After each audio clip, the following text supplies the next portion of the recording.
Break के बाद आज के एजेंडा में एक बार फिर से स्वागत है। आज के एजेंडा में हम चर्चा कर रहे हैं कांग्रेस की एकजुटता को लेकर, क्योंकि कांग्रेस ने दरअसल एकजुटता दिखाने का काम किया है।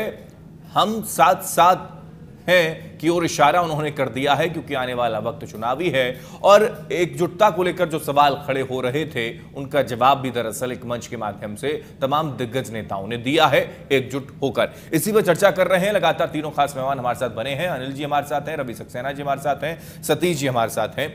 सतीश जी, मैं आपके पास ये आ रहा हूं, 1993 और अब 2017 वक्त 25 साल का जो बीता है, इसमें कई सिचुएशन जो है वो बदली हैं। उस वक्त बाबरी विध्वंस का दरअसल मसला था, उसके बाद ये मौका उनको मिल गया। पूर्ण बहुमत में सरकार बीजेपी की उस वक्त थी, सुंदरलाल पटवा को हटाकर सत्ता में कांग्रेस आई थी। और अब 2017 में क्या ये स्थितियां हैं? हालांकि स्थितियां अलग अलग हैं, तो क्या ये संभव है कि एकदम से कांग्रेस 2018 में जीत फतेह कर ले?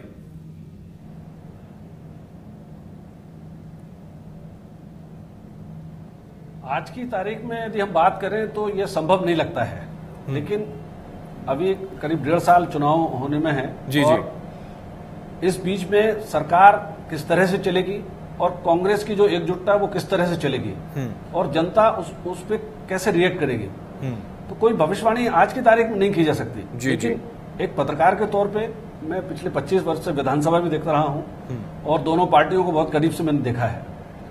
पिछले 15 सालों में विपक्ष जितना कमजोर है, इसके पहले इतना कमजोर विपक्ष कभी भी नहीं था मध्य प्रदेश में। तो जनता के लिहाज से कहो या मैं पत्रकार के नाते कहूं, तो मैं ये चाहूंगा कि मध्य प्रदेश में विपक्ष ताकतवर हो। किस दल का विपक्ष हो, इससे बहुत फर्क नहीं पड़ता है, लेकिन मजबूत विपक्ष होना चाहिए। पिछले करीब 14 वर्ष से विपक्ष कमजोर है और विपक्ष ताकतवर होना चाहिए, क्योंकि ये लोकतंत्र के लिए बहुत जरूरी है। कांग्रेस की एकजुटता कांग्रेस को मजबूत करती है, उसकी सीटें बढ़ती हैं, वो मजबूत विपक्ष बनती है जी। या कि जैसा कि वो चाह रहे हैं सत्ता में वापस आने के लिए, वो उतना परिश्रम करते हैं, उतना पुरुषार्थ दिखाते हैं। और जनता, जैसा कि वो कह रहे हैं कि जनता बहुत पिस रही है बीजेपी की सरकार में, यदि इस बात में दम है, सच्चाई है और विपक्ष वाकई एकजुटता दिखा रहा है और लोगों के साथ खड़ा दिखता है जी। तो सतीश जी, यहाँ पर एक सवाल मेरा और है। माधवराव सिंधिया और ज्योतिरादित्य सिंधिया यानी कि उनके पुत्र हैं, माधवराव सिंधिया ने जो उस वक्त रूपरेखा तैयार की, जो भूमिका बनाई और डबरा में दरअसल एक मंच पर तमाम दिग्गज नेताओं को लाया, और सिंधिया ने भी दरअसल वही कोशिश की है, और उसमें वो कितने कारगर सिद्ध हो पाएंगे आने वाला वक्त बताएगा। लेकिन क्या यहाँ पर भी वही स्थिति नहीं है कि उस वक्त भी एकजुटता नहीं थी? जैसा कि आपने भी जिक्र किया, उस वक्त भी महत्वाकांक्षाएं थी, और अब भी क्या वो महत्वाकांक्षाएं आगे नहीं बढ़ने देती एक साथ एकजुटता के साथ कांग्रेस को? क्या अब भी यही स्थिति है? नहीं, जब हम बार बार जब कांग्रेस के नेता और कांग्रेस की पूरी कोशिश बार बार एकजुटता दिखाने की होती है, तो ये स्पष्ट है कि एकजुटता नहीं है। जो नहीं होता वही हम दिखाने की कोशिश करते हैं। और वो ये बात एहसास करते हैं कहीं ना कहीं कि उनका जो कार्यकर्ता है या जनता जिसको वो संबोधित करना चाहते हैं, उनको भी ये पता है कि कांग्रेस में एकजुटता नहीं है। इसीलिए वो एकजुटता की बार बार बात करते हैं। एक सम्मेलन से, एक आंदोलन से कांग्रेस में एकता आ जाएगी, ये संभव नहीं लगता है।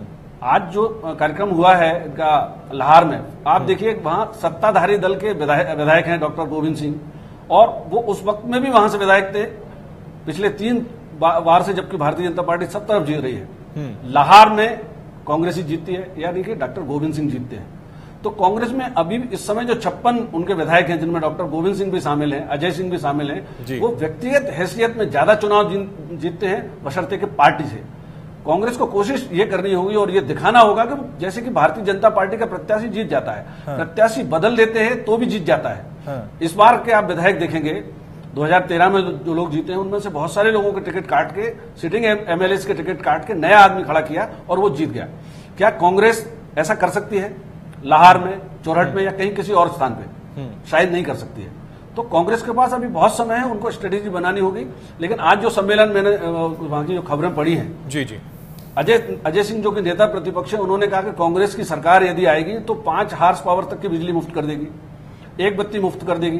तो यही सारी योजनाएं तो लागू थी दिग्विजय सिंह की सरकार में, इसके बावजूद वो सरकार चली गई। इसका मतलब आप एक घिसे पिटे किस्म के या जो रिजेक्ट हो चुके हैं जो मुद्दे या जो लोक लुभावन घोषणाएं जो डब्बे में चली गई हैं, उनको बाहर लाके आप एकजुटता के सहारे नहीं ला सकते। यानी कि अभी भी अगर तैयारी है तो पूरी नहीं योजनाएं बनानी पड़ेंगी और लोगों तक पहुंचना पड़ेगा। और एक एक सीट पे उनको करनी होगी, उनके पास अभी काफी वक्त है। यदि वो चाहें तो ये कर सकते हैं कि वो बहुत ताकतवर विपक्ष बने या सत्ता में वापसी भी कर सकते हैं, लेकिन ये अभी दूर की कौड़ी लगता है। ठीक है, रवि सक्सेना जी से समझ लेते हैं और ज्यादा। रवि जी क्या कहेंगे, आपकी जो बातें निकलकर सामने आ रही हैं कि मजबूती केवल एक सम्मेलन में एक साथ खड़े होकर नहीं दिखाई जा सकती। मेरा सवाल यह है कि क्या मंच लेवल पर एकजुटता जो नजर आ रही है, जो कैमरों में दिखाई जा रही है, या फिर ये कहें हम इसको इस तरीके से बूथ लेवल पर क्या यह संभव हो सकता है? क्योंकि वोटिंग की कई खबरें मिलती हैं, जो कार्यकर्ता है वो अलग अलग बटा हुआ अगर है, वो अगर एक साथ नहीं होगा तो संभव कैसे है एकजुटता?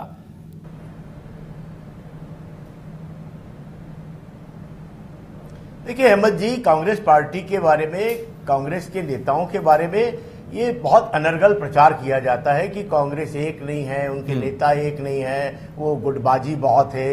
मैं समझता हूं चाहे ज्योतिरादित्य सिंधिया जी हो, चाहे कमलनाथ जी हो, चाहे माननीय अरुण यादव जी हो, चाहे माननीय अजय सिंह राहुल जी हो, चाहे हमारे सुरेश पचौरी जी हो, सारे नेता कांग्रेस के नेता हैं। वो कोई भारतीय जनता पार्टी के नेता नहीं है, कांग्रेस के नेता हैं। और उनके पीछे जो लोग खड़े हैं वो सब भी कांग्रेस विचारधारा के लोग हैं। तो मैं समझता हूं कि सारे लोग एकजुट हैं। जो कार्यकर्ता हमारा बूथ लेवल पे काम करता है वो भी कांग्रेस का कार्यकर्ता है, वो भी हमारा, जैसे कि अभी सतीश जी ने भी कहा, रवि जी ये समझना बहुत जरूरी है, व्यक्तिगत तो फायदा दरअसल प्रत्याशी को हो जाता है उसकी छवि का, लेकिन कांग्रेस को फायदा नहीं हो रहा। ये जिक्र दरअसल सतीश जी कर रहे थे। तो क्या ये माने कि कांग्रेस को फायदा, क्योंकि सेंटर के अगर हिसाब से देखें या फिर अभी तक जो नतीजे कांग्रेस को लेकर निकलकर सामने आए हैं वो उसके पक्ष में नहीं है। अगर उस तरीके से अगर हम समझें, यानी कि जो चेहरा है वो कांग्रेस अभी तक डिफाइन कर नहीं रही, तो ऐसे में उसको फायदा मिलेगा कैसे?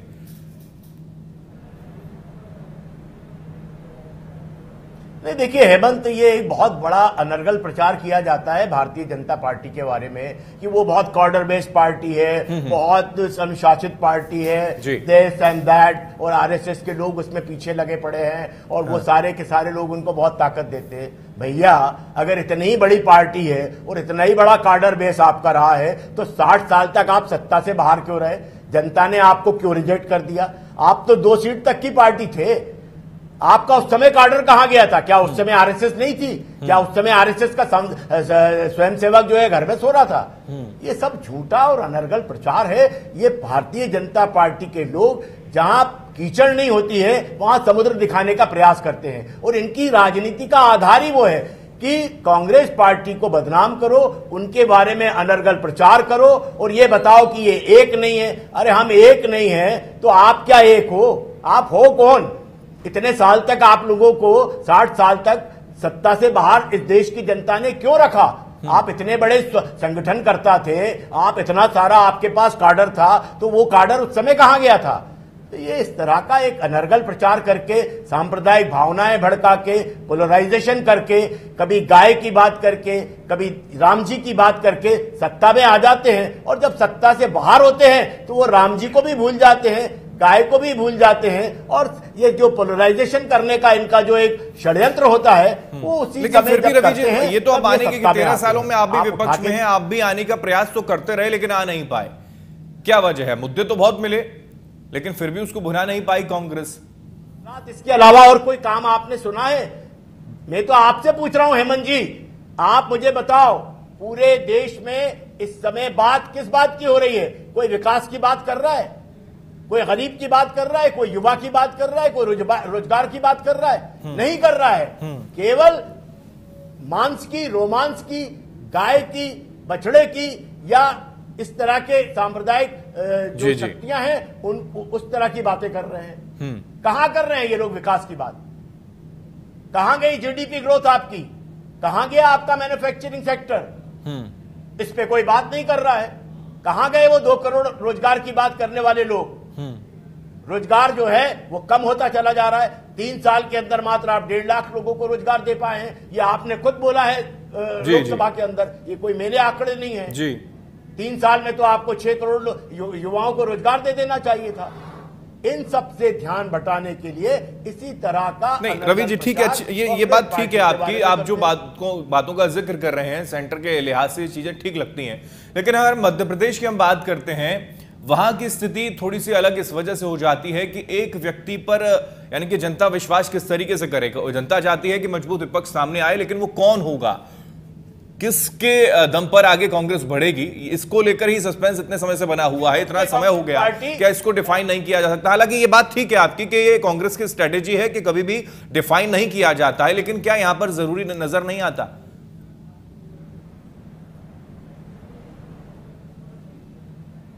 देखिए, कांग्रेस पार्टी की जो विचारधारा है, जो हमारा काम करने का तरीका है, उसी से हम काम करते हैं। हाँ। निश्चित रूप से जब आवश्यकता होती है, जैसे अभी पंजाब में आवश्यकता थी कि हम किसी एक फेस को सामने रखें, हमने अमरिंदर सिंह जी का फेस सामने रखा और वहां पे पंजाब में कांग्रेस पार्टी की सरकार बनी है। हाँ। हमारी एक ओवरऑल एक जो है ये स्ट्रेटजी है कि हम एक फेस सामने रख के चुनाव नहीं लड़ते हैं, क्योंकि हमारे पास हर प्रदेश में बहुत बड़े नेता हैं। और उस दिन माननीय दिग्विजय सिंह जी ने कहा भी था यहां भोपाल में सत्याग्रह के समय कि एक बार हमारा नंबर आ जाएगा तो आधे घंटे में हमारा मुख्यमंत्री का नाम भी आपके सामने आ जाएगा। तो इसमें कोई बहुत बड़ी बात नहीं है। सारे लोग सक्षम हैं, सारे लोग काम करने में पूरी तरह से काबिल लोग हैं। जब भी हमारे पास नंबर आएगा, हमारा मुख्यमंत्री आपके सामने आ जाएगा और वो बहुत शानदार मुख्यमंत्री होगा। चलिए अनिल जी, क्या कहेंगे आप? पूरी तैयारी में कांग्रेस है और ये जो एकजुटता है वो खतरे की घंटी बीजेपी के लिए नजर आती है क्या ये माना जाए कि जो एकजुटता है, ये बात आपको माननी होगी क्योंकि ये स्थिति होती है हर प्रदेश में कि एंटी इनकम्बेंसी एक फैक्टर होता है जिसका नुकसान होता भी है, और कुछ स्थितियां ऐसी बनती नजर आती हैं किसानों के इस आंदोलन को लेकर इसको भुनाने की जो कोशिश कांग्रेस ने की है, तो क्या यहां पर थोड़ा सा चिंतन करने की आवश्यकता है बीजेपी को?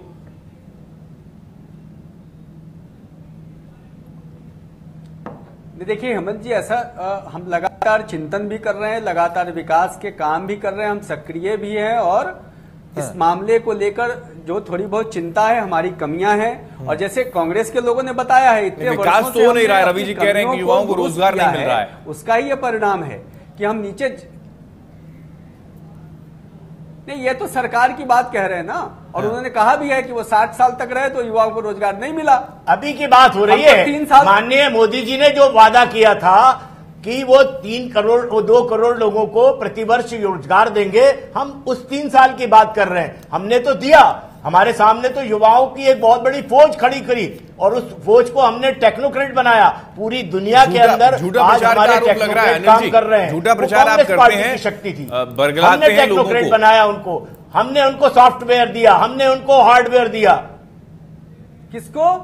लोगों को बरगलाया जाता है, ये कह रहे हैं रवि जी। तो कांग्रेस के बारे में तब से कुछ नहीं बोल रहे। आप देखिए कैमरे के सामने, ये तो रवि जी कह रहे हैं कि भाजपा ही बरगलाती है और मीडिया उसकी छवि कांग्रेस। भाई आपने 15 लाख का वादा झूठा किया कि नहीं?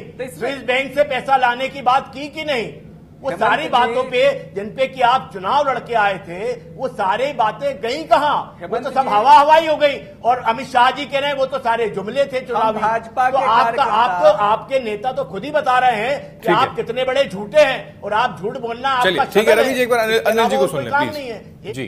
तो जोर जोर से बोलो, चिल्ला चिल्ला के बोलो और तब तक बोलो जब तक कि वो सच ना हो जाए। यही आपकी रणनीति ठीक है अनिल जी, ठीक है, इसी पे आप काम करते हो। जी जी जी।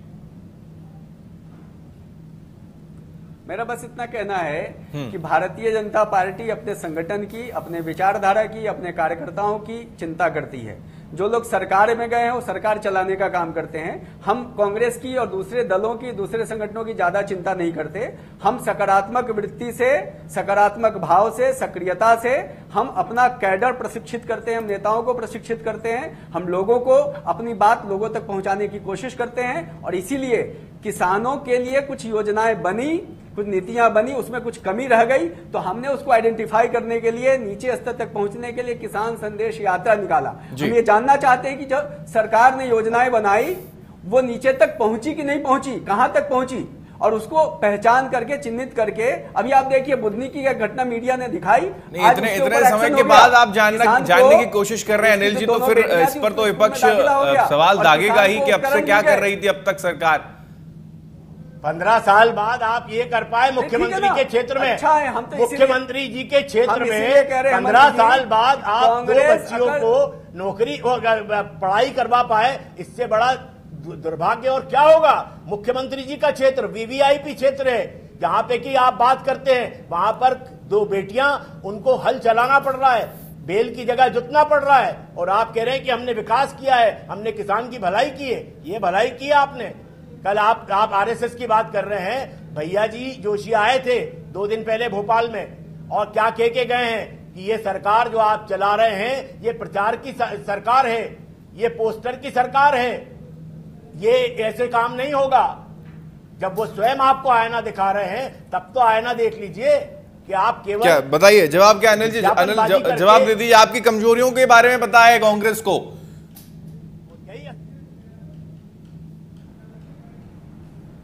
हेमंत जी, जो रवि जी जिस बात की उनका उल्लेख कर रहे हैं, भैया जी जोशी के कार्यक्रम में मैं था, शायद रवि जी नहीं थे, अगर हैं तो वो बता दें।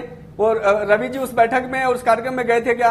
मैं स्वयंसेवक के नाते उस बैठक में कहा कि नहीं कहा? उन्होंने बड़ाई की, उन्होंने प्रशंसा की कि भाजपा आप पोस्टरबाजी कर रहे हैं, अच्छा काम कर रहे हैं, आप विज्ञापनबाजी कर रहे हैं, बहुत अच्छा कर रहे हैं। एक शब्द नहीं बोला उन्होंने इस प्रकार। सारे अखबारों ने, सारे अखबार झूठ बोल रहे हैं। उन्होंने भाजपा, आप जो है उन अखबारों पे मुकदमा कर दीजिए कि भैया जी ने यह गलत बात कर रहे हैं। अखबार में छपा है कि भैया जी ने प्रचार और विज्ञापन, तो आज जो अखबारों ने छापा है, कौन से अखबार में छपा है? नहीं छपा, अग्निबाण के फ्रंट पेज पे है। पता नहीं मैंने वो कौन सा तो अग्निबाण के अखबार। अच्छा, आपको अग्निबाण नहीं मालूम है तो फिर मैं समझता हूँ आपको बहुत सारी चीजें नहीं मालूम है। मैं बैठक में था ना, मैं बैठक की बात बताऊंगा। अरे बैठक में, कार्यक्रम में था, जो बैठक में निकला वो बाहर निकल के आया है। मैं था ना, मैं बता तो रहा हूँ। भैया जी जोशी ने जो बात कही वो सच नहीं है, वो बिल्कुल सच है। मैं बता रहा हूं ना, जो बात की वो सच है। उन्होंने कहा कि सामान्यतः लोग राजनीति में सत्ता के भाव से आते हैं, लेकिन भारतीय जनता पार्टी के अधिकांश नेता सेवा के भाव से राजनीति कर रहे हैं, ऐसा उन्होंने कहा। उन्होंने नहीं कहा कि ये विज्ञापन की राजनीति है, एकदम उन्होंने नहीं कहा कि ये प्रचार प्रसार की राजनीति है और धरातल पे कोई काम नहीं हो रहा है। अगर आप झूठ बोल रहे हैं कैमरे के सामने, कम से कम भैया जी का तो सम्मान कीजिए। वो बहुत बड़े नेता है, बहुत बड़े नेता नहीं, बहुत बड़े स्वयंसेवक हैं और आरएसएस की नाक हैं। मैं समझता हूं ऐसे व्यक्ति को तो आप गलत तरीके से कोड ना करें। एकदम नहीं। रवि जी ये बता दें कि उस ठीक है, जो लोग चलिए मैं इस चर्चा को कहीं और नहीं ले आना चाहता हूं। रवि जी, मेरा सवाल फिर आपसे यही है कि हम महत्वाकांक्षाओं का जिक्र इस वजह से भी कर रहे हैं क्योंकि इस महत्वाकांक्षाओं की वजह से दरअसल पार्टी में बिखराव हो जाता है, खेमेबाजी और गुटबाजी होती है अक्सर, और ऐसा होता है कांग्रेस में। चाहे हम हरियाणा का जिक्र कर लें, उस वक्त भी चौधरी वीरेंद्र सिंह जो है वो महत्वाकांक्षाओं के चलते ही थोड़ा पार्टी से रूठे और फिर वो अलग हो गए, बीजेपी में शामिल हो गए। तो इन सारी चीजों को अगर हम मध्य प्रदेश के अंदर देखें, क्या ये महत्वाकांक्षाएं नुकसान पहुंचा रही है कांग्रेस को? क्योंकि हर किसी की चाह होती है कि वो शीर्ष तक पहुंचे। बारे में बात नहीं करूंगा। जो लोग कांग्रेस पार्टी की आइडियोलॉजी में विश्वास करते हैं वो कांग्रेस के साथ सदैव खड़े हैं। जो आपने हरियाणा की बात की, हरियाणा में 3 टर्म कांग्रेस पार्टी की सरकार थी। केवल इस बार हमारी सरकार गई। महाराष्ट्र में हम 3 बार सत्ता में थे, कर्नाटक में हम 3 बार सत्ता में थे, राजस्थान में हम सत्ता में थे। ठीक है, ये लोकतंत्र की यही तो ताकत है, प्रजातंत्र की यही तो ताकत है, इसीलिए तो हमने ऐसा संविधान बनाया। कांग्रेस पार्टी ने वो संविधान बनाया है। ये महत्वाकांक्षाओं की वजह से नुकसान नहीं होता पार्टी को? क्या एकजुटता जो बिखरती है, हम एक साथ नहीं हो पाते, महत्वाकांक्षाओं की वजह से ही ये स्थिति होती है, तो इसको कैसे मध्य प्रदेश के अंदर ठीक किया जाए? चाहे हम कमलनाथ का जिक्र कर लें कि वो भी वहां पर पहुंचना चाहते हैं, सिंधिया साहब भी आगे बढ़ना चाहते हैं। सिंधिया साहब के पीछे कौन है या फिर सिंधिया साहब किसके पीछे हैं, ये पता नहीं चल पाता है।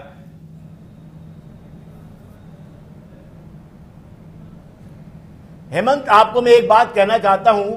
माननीय कमलनाथ जी कांग्रेस पार्टी के बहुत बड़े नेता हैं और उन्होंने कई मुख्यमंत्री बनाए हैं। जी, कई प्रदेशों के अध्यक्ष उन्होंने बनाए हैं और वो स्वयं भी राष्ट्र के बड़े बड़े पदों पर रहे हैं, बड़ी बड़ी विभागों के मंत्री रहे हैं और आज से नहीं है, वो वरिष्ठतम सांसद हैं, 8 बार के सांसद हैं। तो उनको आज मध्य प्रदेश में अगर आना हो और अगर मध्य प्रदेश में काम करना हो तो मैं समझता हूं कि उनको कोई रोकता नहीं है, वो आ सकते हैं।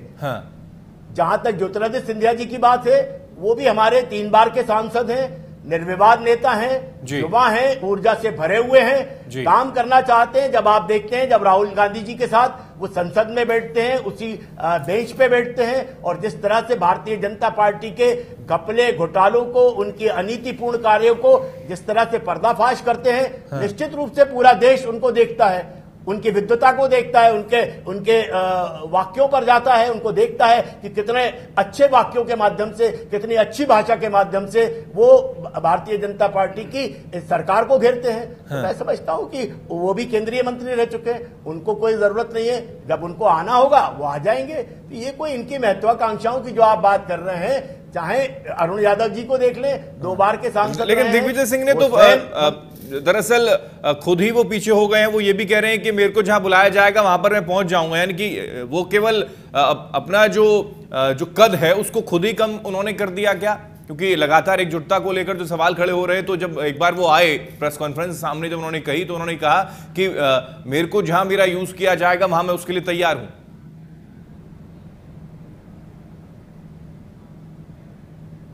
निश्चित रूप से जी। हर अनुशासित व्यक्ति यही बात करेगा। सबसे पहले हम सारे लोग कार्यकर्ता हैं, कांग्रेस पार्टी के निष्ठावान कार्यकर्ता हैं। ठीक है, चलिए एक आखिरी कमेंट सतीश जी से मैं ले लेता हूं। बिल्कुल जी, रवि जी, सतीश जी से एक आखिरी। सतीश जी, क्या लगता है कि इस बार ये जो 2018 है, जो वाकई में कांटे की टक्कर देने के लिए कांग्रेस तैयार है, कुछ अलग इसमें है? क्योंकि हम लगातार चुनावों में देख रहे हैं, जब तक कुछ अलग ना हो तब तक जनता उस पर विश्वास करती नहीं है, वो बदलती नहीं है अपनी मेंटलिटी को। इस बार कुछ ऐसा है कांग्रेस के अंदर? क्या कोई अच्छा चेहरा है, कोई अच्छा मुद्दा कांग्रेस के पास हो? क्या ऐसा संभव इस वक्त है? हालांकि अभी 1.5 साल का वक्त पड़ा है।